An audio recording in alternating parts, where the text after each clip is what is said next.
including myself. Hanzala al-Usayyidi radiallahu anhu, who was one of the scribes of Messenger of Allah sallallahu alaihi wasallam, reported, I met Abu Bakr radiallahu anhu. He said, how are you, O Hanzala? I said, Hanzala has become a hypocrite. He said, far removed is Allah from every imperfection. What are you saying?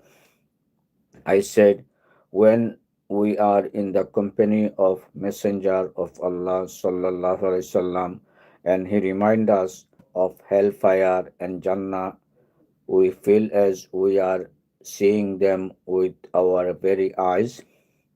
And when we are away from Messenger of Allah sallallahu alaihi wasallam, we attend to our wives, our children, our business, most of these things pertaining to life hereafter slip out of our minds.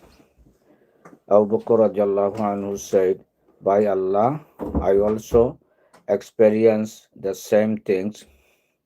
So Abu Bakr radiallahu anhu and I went to Messenger of Allah sallallahu alaihi wasallam,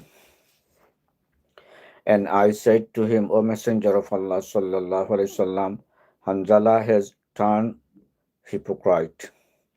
Thereupon Messenger of Allah sallallahu alaihi wasallam, what has happened to you? I said, O Messenger of Allah, when we are in your company and are reminded of hellfire and Jannah, the paradise, we feel as if we are seeing them with our own eyes. But when we go away from you and attend to our wives, children, and business, much of these things go out of our mind. Thereupon, Messenger of Allah sallallahu alaihi wasallam said, by him in whose hand is my life, if your state of mind remain the same as it is in my presence, you are always busy in remembrance of Allah, the angels will shake hands with you in your beds and in your rows, but Hanzala time should be devoted to the worldly affairs and time should be devoted to prayer. He, the Prophet sallallahu alaihi wasallam,